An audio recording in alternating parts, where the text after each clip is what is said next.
Police દ્વારા એવું નિવેદન આપવામાં આવ્યું છે કે આ જે છે એની અંદર જેમની અટકાયત થઈ છે તમામ આમ આદમી પાર્ટીના કાર્યકર્તાઓ છે અને જે પણ ત્યાં લોકો હતા એ આમ આદમી પાર્ટીના જે કાર્યકર્તાઓ અને નેતાઓ દ્વારા આ હોબાળો કરવામાં આવ્યો છે, એટલા માટે એમની સામે જે છે એફઆઈઆર કરવામાં આવી છે એવું કહેવામાં આવ્યું છે.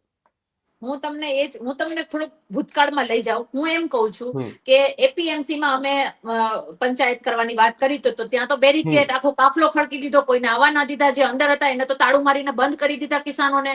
અને પોતે હમ લોકો શરમ આવી જોઈએ સત્તાધીશોને, તંત્રને, કે તમે પરમિશન નથી આપતા, ત્યાં તમે ન આપવા દીધી. એટલે અમે હળદર ગામમાં ખેડૂતોને મળવા ગયા, ખેડૂતોમાં મહાપંચાયત થઈ.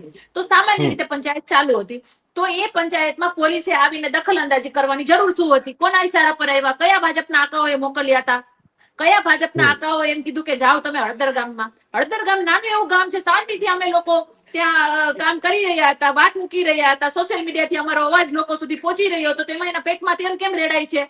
શા માટે એ લોકો પોલીસને મોકલે? એ પણ સૌથી મોટો સવાલ છે ને. પોલીસને દર વખતે, ગુજરાતનો ઇતિહાસ છે આંદોલનોનો, કે દર વખતે જ્યારે મોટો સમૂહ ભેગો થયો હોય ત્યારે આ લોકો પોલીસને મોકલે, પછી એના જ માણસો આંદોલનના ખેમામાં હોય, એ જ માણસો પથ્થરો ફેંકે અને સામે સામે આખા આંદોલનને ઘર્ષણમાં ઉતારવાનું કામ આ ભાજપના ષડયંત્રકારી નું છે, જે આકાઓનું છે, જેને ઓર્ડર આપવામાં આવે છે. એટલે સરકારમાં બેઠેલા જ આકાઓ આ બધું કરાવડાવે છે. આંદોલનને હિંસક બનાવીને કઈ રીતે આમ આદમી પાર્ટીને બદનામ કરવી, કઈ રીતે ખેડૂતોને બદનામ કરવા, એના સિવાય આ લોકોનો કોઈ મોટિવ હોતો નથી કે ગમે એમ કરીને આ લોકોને